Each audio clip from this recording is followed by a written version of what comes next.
Ok, muchas gracias, muy buenas tardes acá en Chile, buenos días allá en Colombia. Muchas gracias por esta invitación y por haber aceptado mi ponencia para compartir con ustedes una práctica docente que va a estar centrada en la práctica o practicum de traducción. Esta mañana o esta tarde yo les voy a conversar un poco sobre la importancia que tiene el practicum o la práctica de traducción.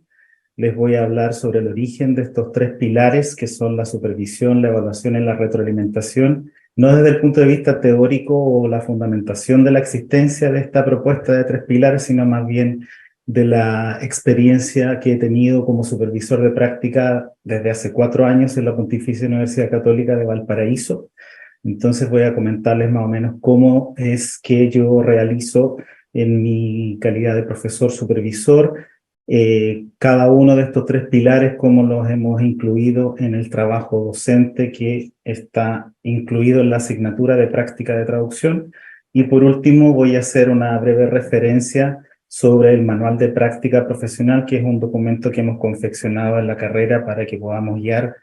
en la labor docente. Entonces, primero que todo, me gustaría compartir una cita de Javier Ventura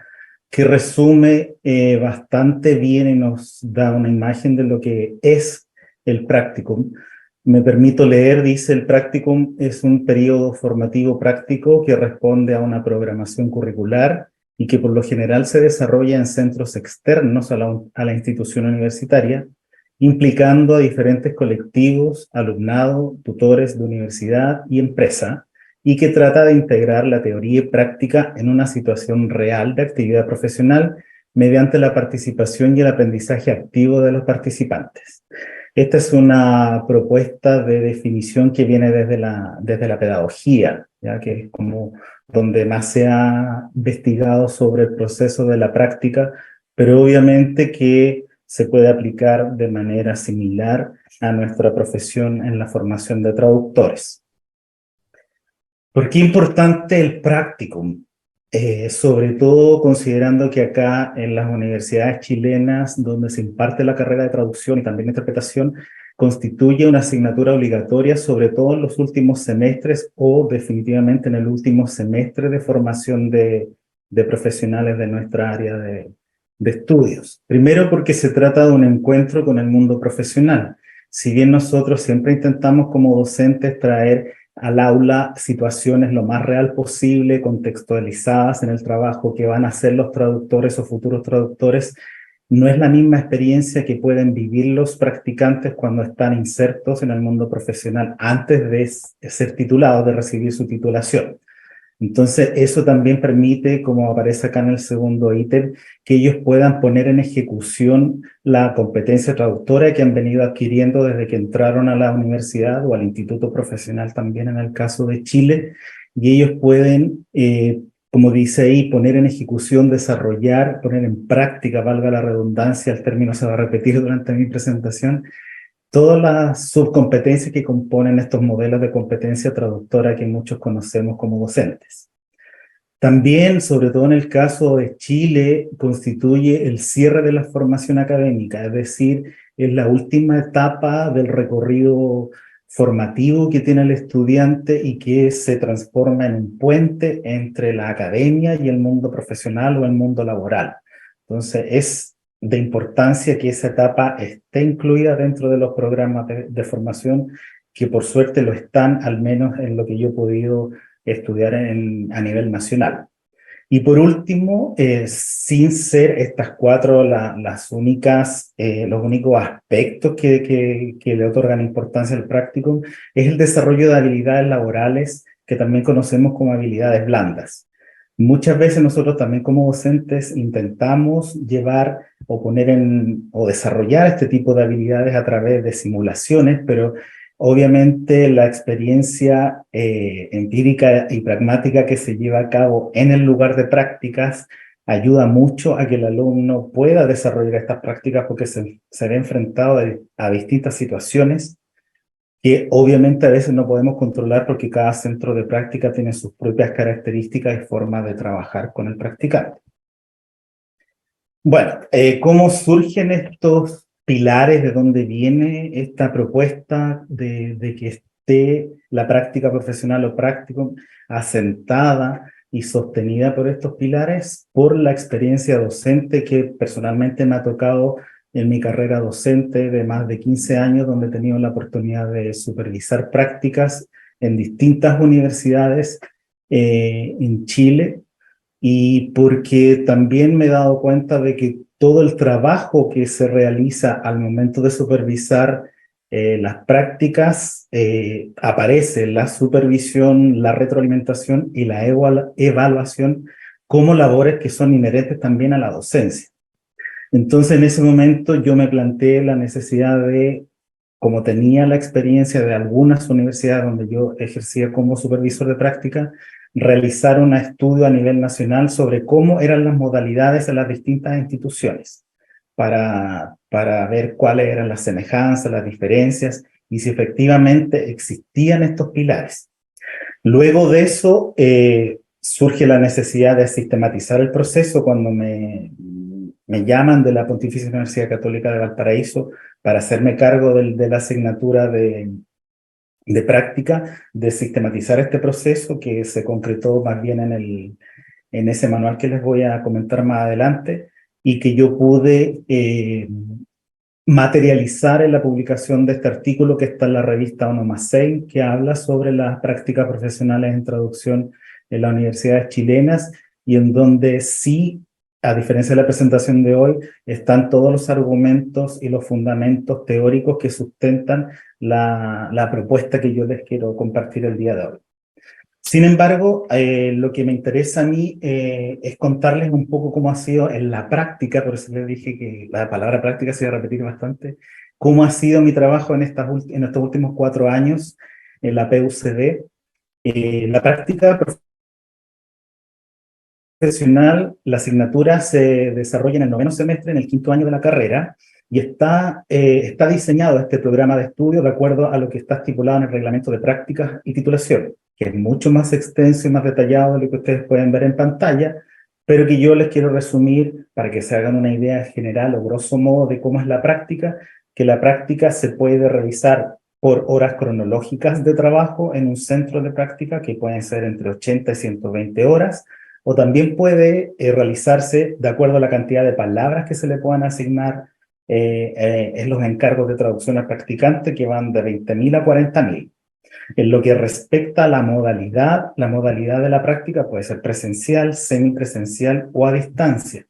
siendo esta última la más habitual incluso antes de la pandemia. Ya la naturaleza de la práctica profesional también se realizaba como nuestro trabajo de traductores a distancia a través de correo electrónico y contacto telefónico y todos los medios de comunicación que nos permiten no tener que movilizarnos a estar presencialmente en un lugar físico. Respecto de los centros de práctica, esto es muy variado y muy amplio, pero a mí me gustaría destacar el hecho de que nuestros estudiantes en la PUCD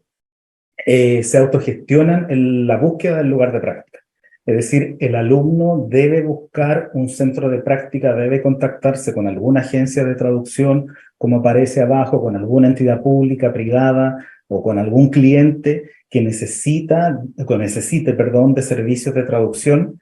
y debe entregarle al profesor a cargo, en este caso a mí,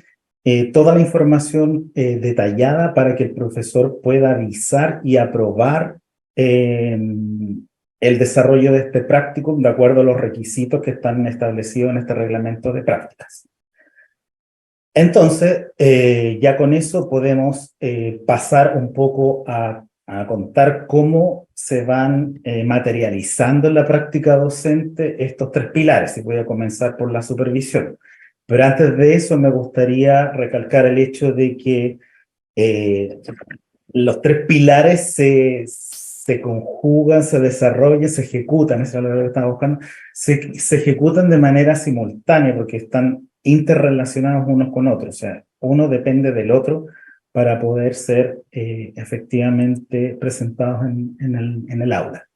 Respecto de la supervisión y centrándome más bien en la labor docente, algunas labores que son relevantes de acuerdo a este pilar es que, por ejemplo, tal como les conté, el profesor debe aprobar que el centro de práctica se adecúe a los requerimientos de lo estipulado en el reglamento. Entonces, para eso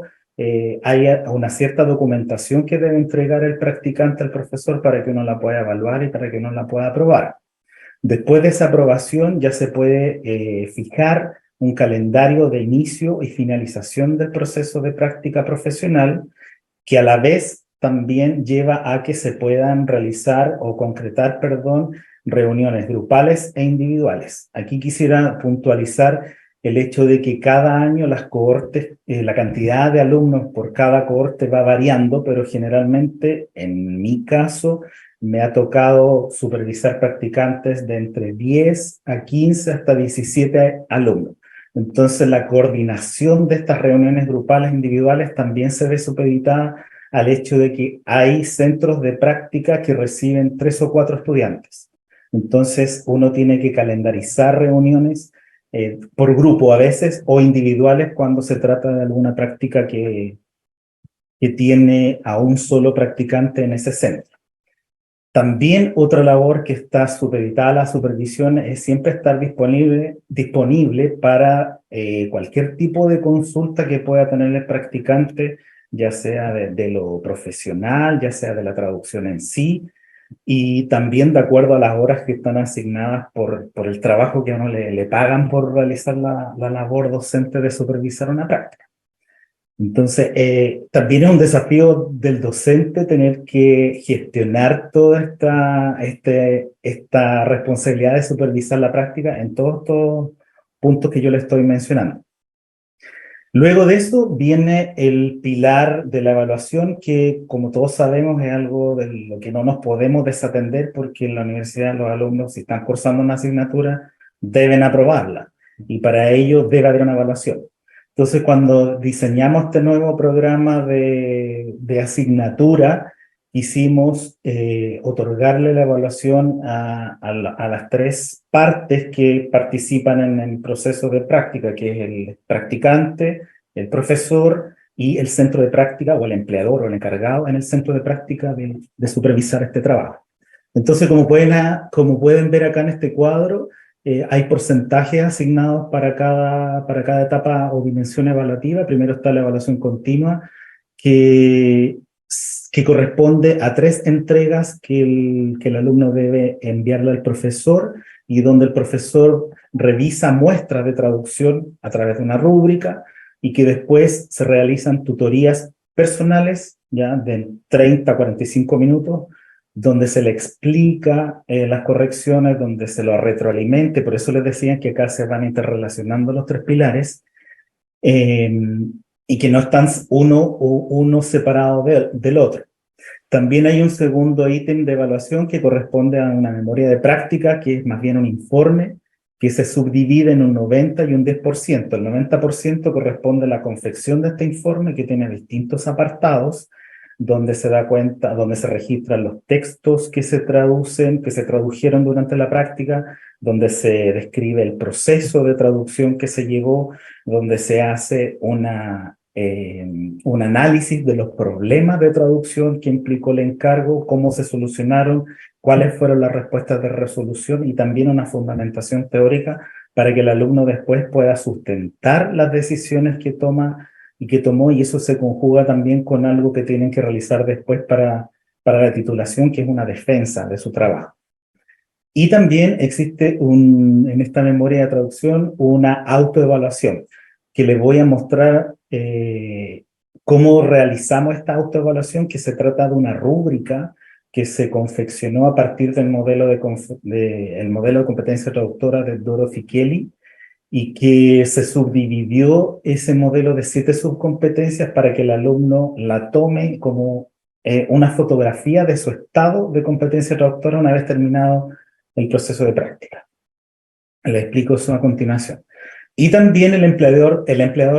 tiene la oportunidad de evaluar al practicante, y dado que no siempre el empleador es un traductor o es un lingüista o alguien muy relacionado con nuestra disciplina, a veces es cualquier otro profesional, es difícil que pueda evaluar la calidad de la traducción. Nosotros quisimos que esa tabla de cotejo que se le entrega al empleador más bien evalúa aspectos que tienen que ver con la gestión profesional, con las habilidades blandas del practicante. Cumplimiento de horario, responsabilidad, comunicación eficaz y efectiva, entre otros.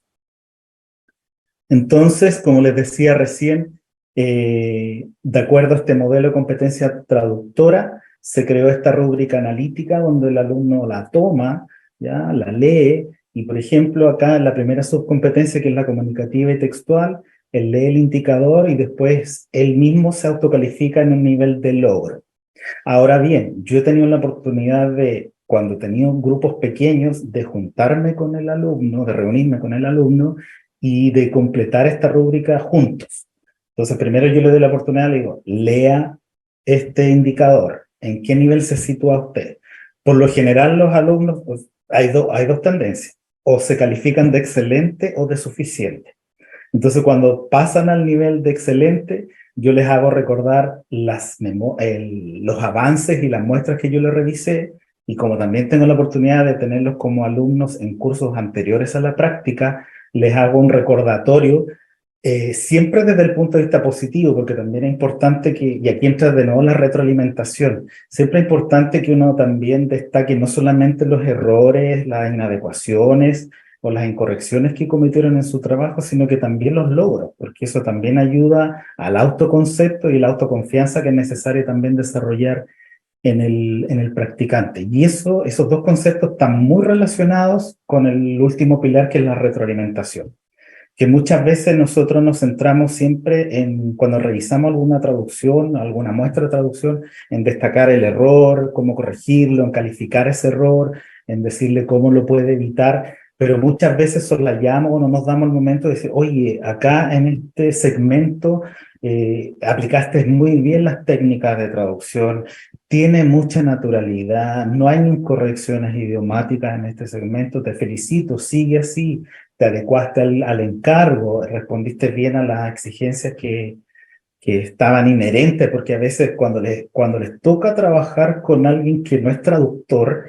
ustedes saben, tradúzcame esto, entonces el encargo está implícito. Y el hecho de que el alumno pueda inferir muchas características o exigencias, también hay que destacarla. Entonces la retroalimentación a mí me parece que no que sea más importante que la anterior, sino que yo diría que es la más demandante también para el profesor. ¿Y cómo la llevamos a cabo nosotros acá en la universidad? Bueno, con estas tutorías, que son mínimo 3 tutorías que se fijan durante el periodo de práctica, donde se le entrega la muestra revisada, las correcciones, la calificación y también el diálogo que se pueda generar respecto de una reflexión traductológica. También realizamos reuniones grupales cada 15 días o cuando sea necesario para resolver preguntas ya más generales de lo que tiene que ver con el desarrollo de la práctica profesional, o también cuando existen estos grupos que comparten un mismo centro. Y también eso permite en esta reunión, en esta cercanía que uno establece con los alumnos, también ir cautelando un poco cómo es el comportamiento profesional, si están respondiendo prontamente los correos de su empleador, si acusan recibos, si redactan bien el correo, si son cordiales, si ofrecen otro tipo de servicios que también pueden ser complementarios a la prestación de servicio de traducción como tal. Y después, cuando terminan el periodo de práctica, nosotros recibimos la tabla de cotejo y la compartimos también con el practicante para que ellos también reciban esta visión que tuvo su cliente, ¿ya? Y en esa tabla de cotejo también dejamos un espacio, un cuadro abierto donde pueden incluir comentarios los empleadores o recomendaciones o sugerencias o destacar algo. Y por suerte hemos tenido muy buenos comentarios, y comentarios negativos nos han dejado. O lo han dejado como sugerencias, que eso me parece muy bien también, porque eso ayuda a lo que recién les decía de no olvidarse del autoconcepto y de la autoconfianza que es necesario que desarrollen también los alumnos ya para salir al mundo profesional. Y una cosa que a mí también personalmente me parece importante y es una responsabilidad también de nosotros los docentes, es que la etapa de la práctica es como el último momento que tenemos para subsanar alguna debilidad, para llenar algún vacío que pueda existir en el ejercicio profesional. Entonces hay que aprovechar y hay que estar muy comprometido como docente para poder darle lo mejor de todo al alumno. Sé que ya me queda un minuto. Eh, y termino con decirles que nosotros para sistematizar todo este proceso creamos este manual de práctica y este manual de práctica contiene, grosso modo, las responsabilidades del docente, del practicante y también del empleador, cliente o centro de práctica para que pueda saber cómo responder a esta exigencia que es una asignatura obligatoria en el último semestre de formación de la carrera de los traductores. Y con eso termino con los 20 minutos con 53 segundos. Ajá. Muchas gracias por Bueno, la... profe, muchísimas gracias por la presentación. No sé si hay alguien aquí en la audiencia que tenga alguna pregunta o alguien en el chat tiene alguna pregunta.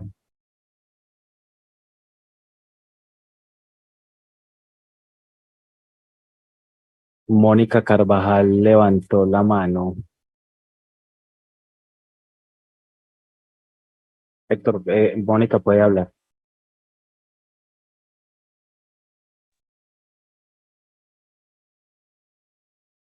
Mónica, ya puedes activar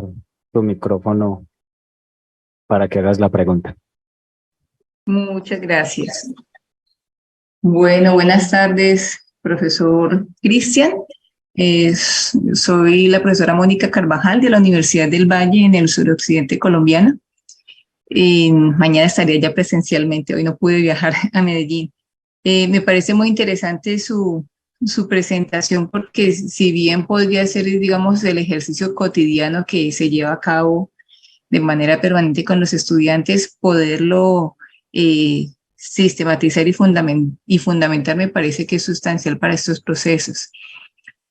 Nosotros trabajamos en procesos de interpretación, traducción de la lengua de señas colombiana y el español, y nos hemos nutrido efectivamente de las teorías de la traducción en general para hacer el trabajo con estas lenguas que son visogestuales. Mi pregunta es esta, profesor, ¿en qué modelo de competencias y subcompetencias están tomando ustedes como base para el diseño de las rúbricas en los procesos de evaluación? Principalmente, gracias por tu pregunta, Mónica, muchas gracias por tu pregunta. Principalmente nos hemos basado en el modelo de competencia de Dorothy Kelly, porque el modelo de ella está diseñado para la didáctica de la traducción. Si bien los modelos de competencia traductora son bastante similares en cuanto a los componentes y a las competencias o subcompetencias, el enfoque que tiene Kelly es más bien para la enseñanza y formación de traductores a nivel universitario. No sé si respondí con eso tu pregunta. Muchas gracias, profe. ¿Alguien más tiene alguna pregunta? La profesora Mónica le pide, profe, que si le puede repetir el nombre, por favor. Por supuesto, lo voy a escribir ahí en el... Escríbaselo ahí en el chat. Ella es la autora de la Universidad Exacto. de... Y tiene un artículo que lo puede encontrar. En un minuto más le puedo compartir el link si necesario. Listo, muchísimas gracias, profe, por la presentación de su investigación.